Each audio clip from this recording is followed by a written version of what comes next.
Certain things people only do when no one is watching, not because they're ashamed, not because they're hiding something, but because some parts of intelligence only come alive in solitude.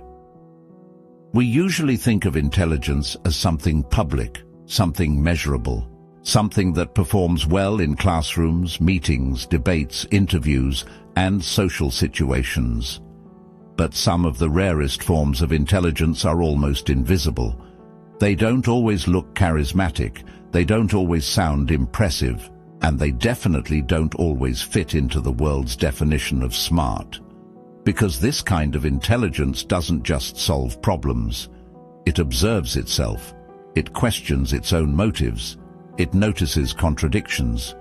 It can sit in silence long enough to hear what most people spend their entire lives trying to avoid. And that's where the twist begins. Because what if your intelligence isn't rare because you know more, but because you can tolerate more truth? What if the real sign of unusual intelligence is not how well you function in the outer world, but what you do when you're alone with your inner one? Carl Jung believed that beneath the social self, the polished self, the acceptable self, the self that knows how to smile on cue and say the right thing, there is something far deeper. A hidden world, a shadow, a private theater where your fears, instincts, memories, fantasies, and unlived possibilities all wait for your attention. Most people spend their whole lives running from that inner world. But a rare kind of person enters it willingly. And if you've ever felt like your deepest habits only make sense in private, if you've ever done strange, intense, deeply reflective things when alone that you could never fully explain to other people, this video may explain why. Here are 7 things you only do alone if your intelligence is extremely rare. And the deeper truth is, these are not just habits. They are signs that your mind is not merely trying to survive reality, it is trying to understand it. 1. You have full conversations with people who aren't there, not just random imaginary arguments, not just replaying what you should have said. I'm talking about something much deeper. You sit alone, in your room, in your car, in the shower, late at night, and suddenly you're speaking to someone who isn't physically there. Maybe it's a parent. Maybe it's someone you loved. Maybe it's someone who betrayed you. Maybe it's an older version of yourself. Maybe it's a person you haven't even met yet. And to the outside world, this might look strange, but psychologically, it can reveal something extraordinary. Because rare intelligence often takes the form of inner dialogue. It means your mind doesn't just experience life, it processes life through multiple layers.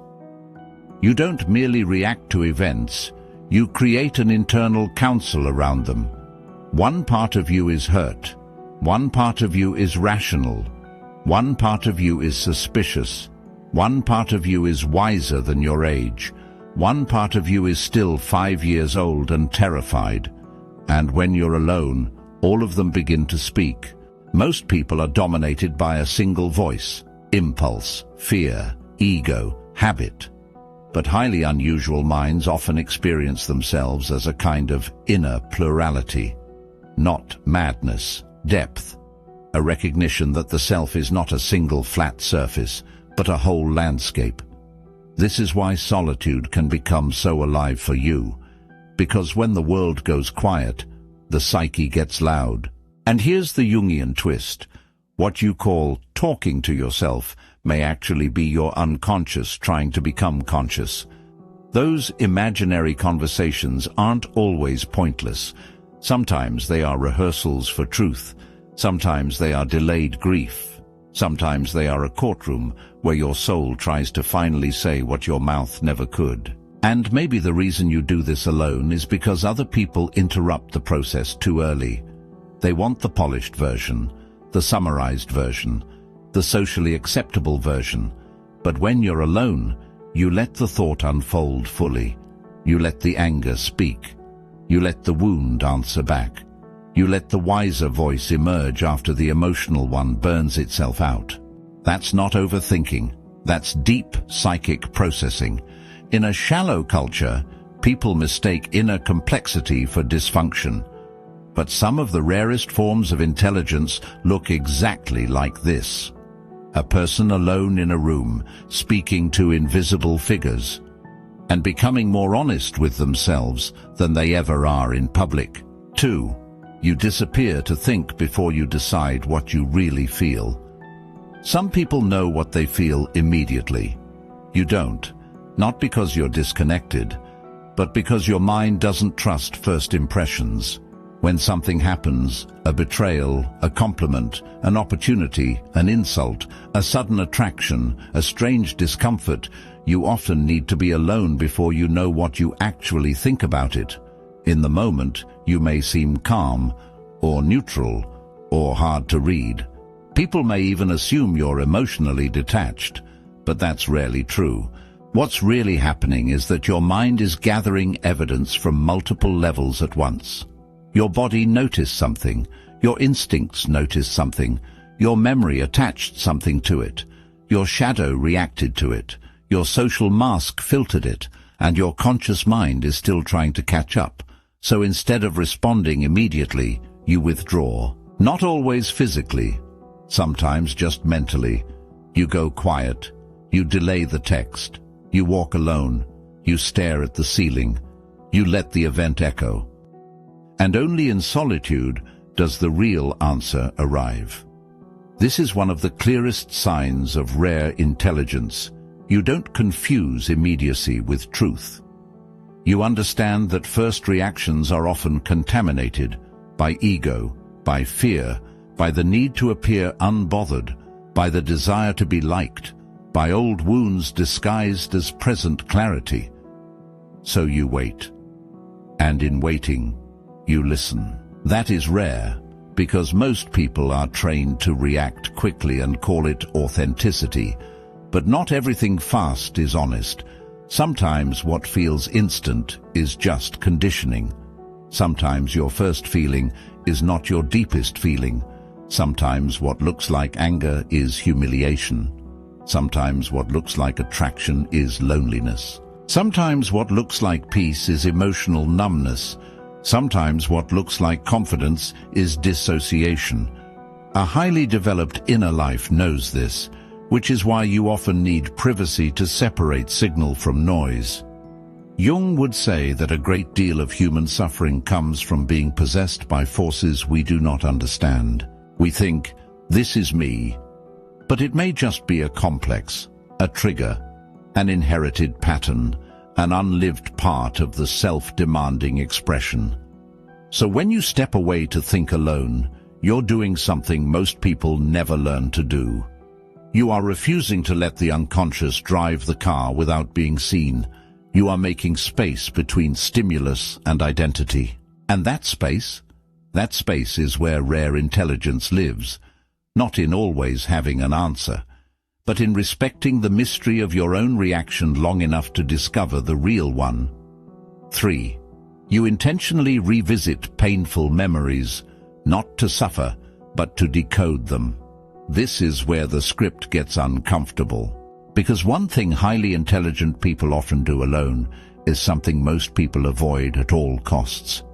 They go back to the memory, back to the humiliation, back to the conversation, back to the house they grew up in, at least in their mind, back to the version of themselves that broke and never fully explained why.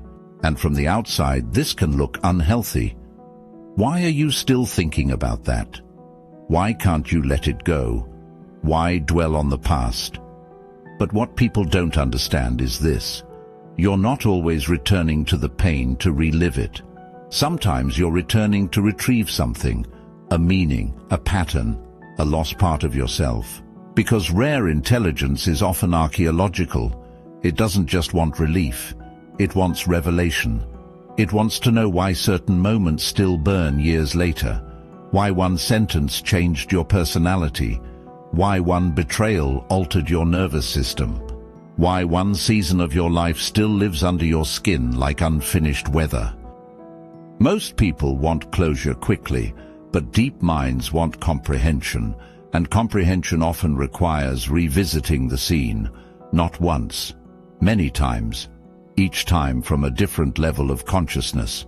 At first, you revisit the memory as the victim, then as the witness, then as the analyst, then as the older self, then as someone finally able to name what happened. And suddenly, the memory changes, not because the past changed, but because your relationship to it did.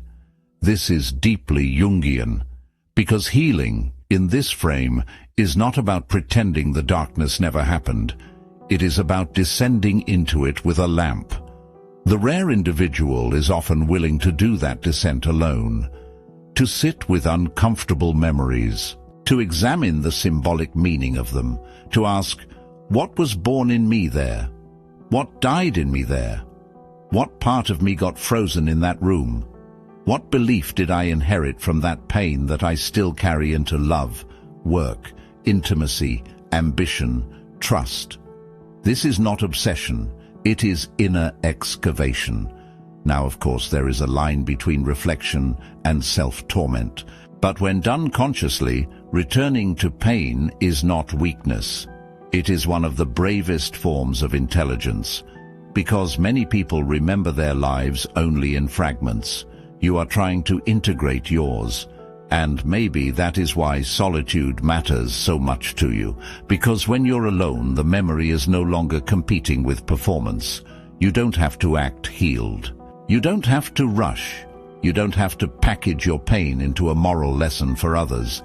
You can simply enter the old wound and ask it one honest question. What are you still trying to teach me? And sometimes what comes back is not pain. It's a missing piece of yourself. 4. You create private systems no one knows about.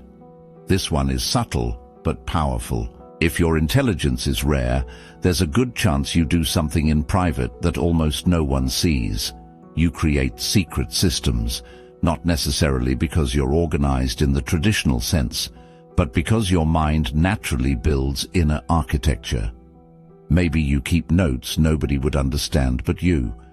Maybe you map patterns between people. Maybe you journal in fragments. Maybe you save strange quotes that feel like keys. Maybe you categorize your emotional states. Maybe you create rules, models, frameworks, voice memos, symbols, lists, or mental constellations that help you make sense of life. And to everyone else, it might look random, too much, too abstract, too intense. But to you, it's survival. Because rare intelligence often doesn't live comfortably inside chaos unless it can translate that chaos into meaning. So you build systems, private ones, systems for understanding people, systems for tracking your own cycles, systems for decoding your behavior, systems for protecting your peace, systems for noticing when your soul is drifting, systems for remembering what the world keeps trying to make you forget.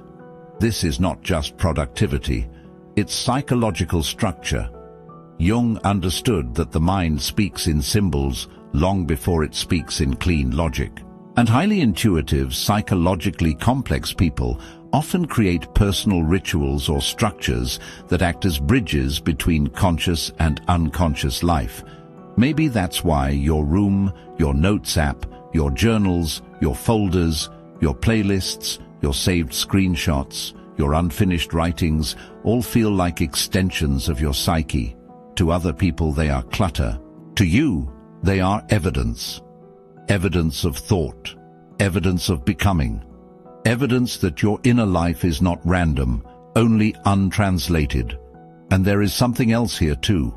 People with rare intelligence often cannot rely entirely on outer systems, because the world's frameworks are frequently too shallow for what they're trying to understand, so they build their own, quietly, in the shadows, not for applause, not for approval, but because the inner world is too rich to leave unstructured.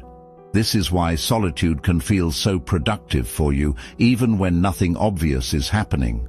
You may look like you're just sitting there, but inwardly, You are arranging chaos into pattern. You are building a language for experiences that never came with instructions. You are turning invisible complexity into inner order. That is a rare gift. The world celebrates visible output. But some of the most intelligent work ever done is invisible. A person alone making a map of their own mind, so they don't get lost in it.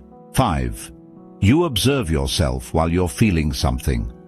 This is one of the strangest and most revealing traits of rare intelligence.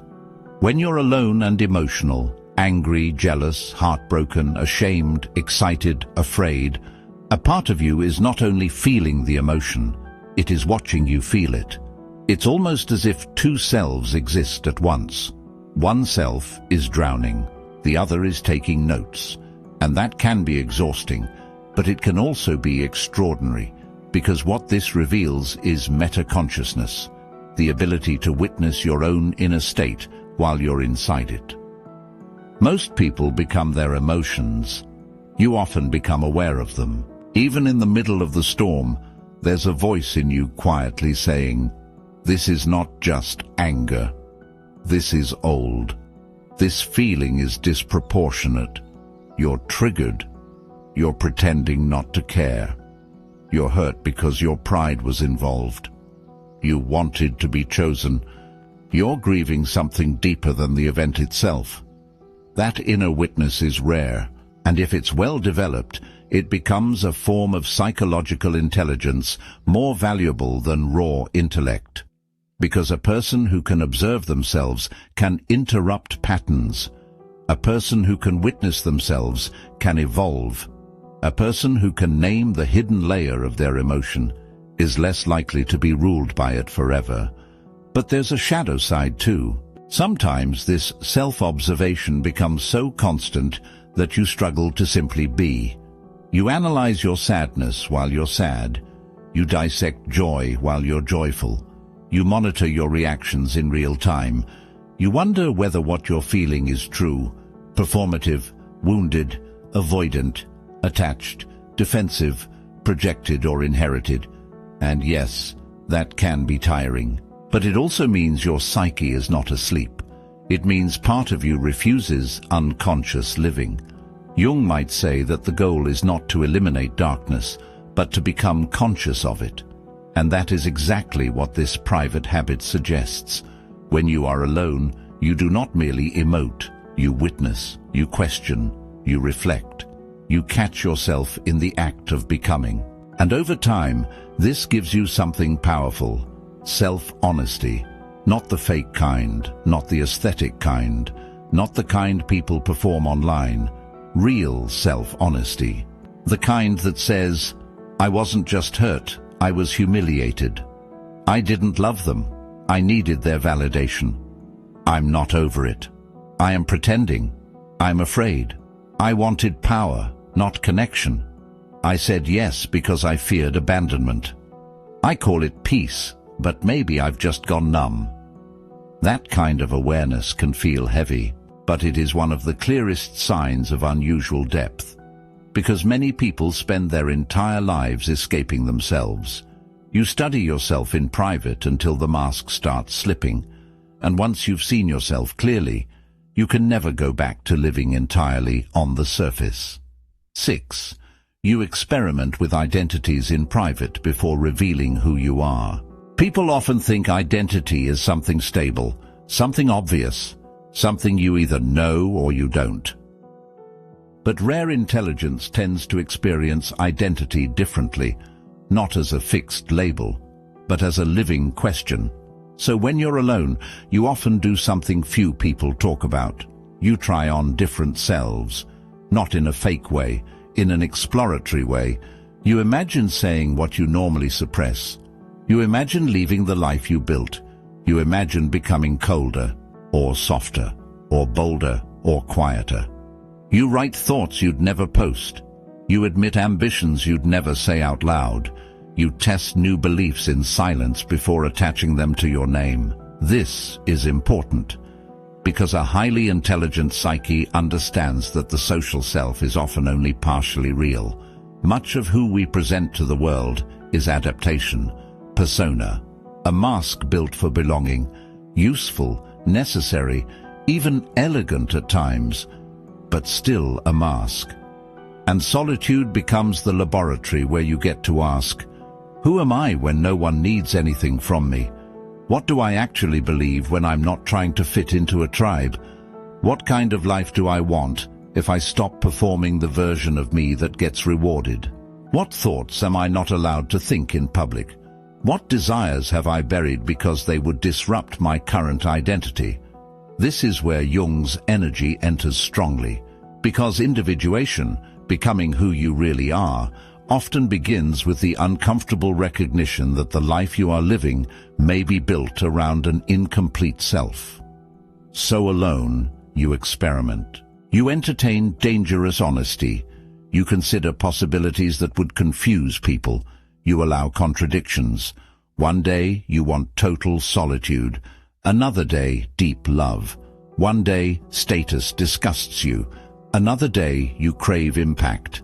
One day you're spiritual, another day cynical. One day you forgive everyone. Another day you see the violence inside your own restraint.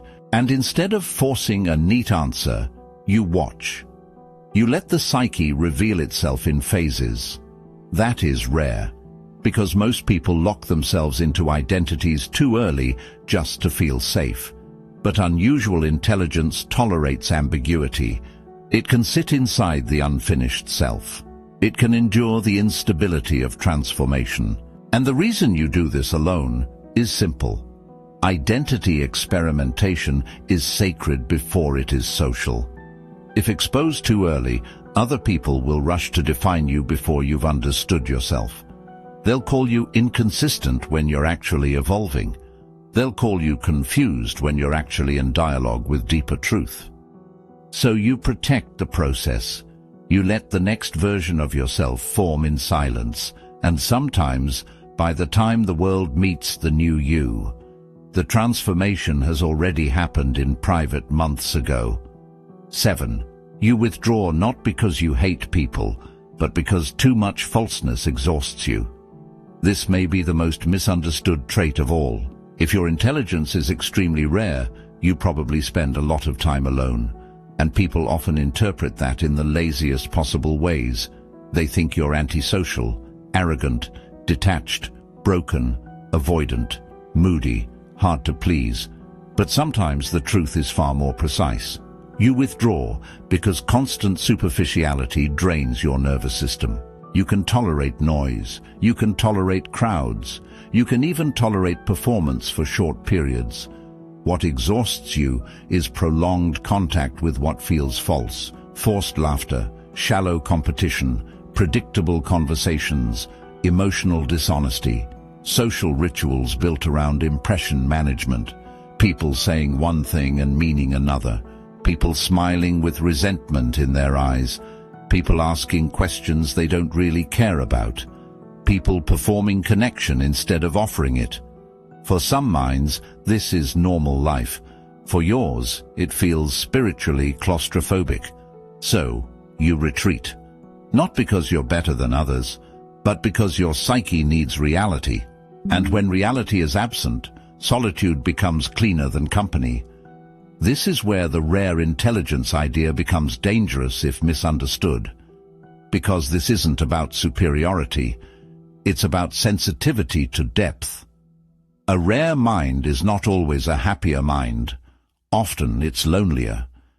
Because once you become highly attuned to contradiction, projection, persona, manipulation, emotional shallowness, and collective nonsense, a lot of social life starts to feel unreal. And Jung understood this burden well. The path toward consciousness often separates you from the comfort of the crowd. Not because the crowd is evil, but because collective life rewards adaptation, while individuation requires honesty. And honesty is expensive. It can cost you belonging. It can cost you ease. It can cost you the illusion that everyone around you is as sincere as they seem. So you learn to love your own company. Not in a glamorous way, in a necessary way. Your solitude becomes a place of psychic repair. A place where your mind can breathe again, where your speech returns to its natural rhythm, where your body unclenches, where your thoughts stop dressing themselves for public approval, where you remember that peace is not always found in connection.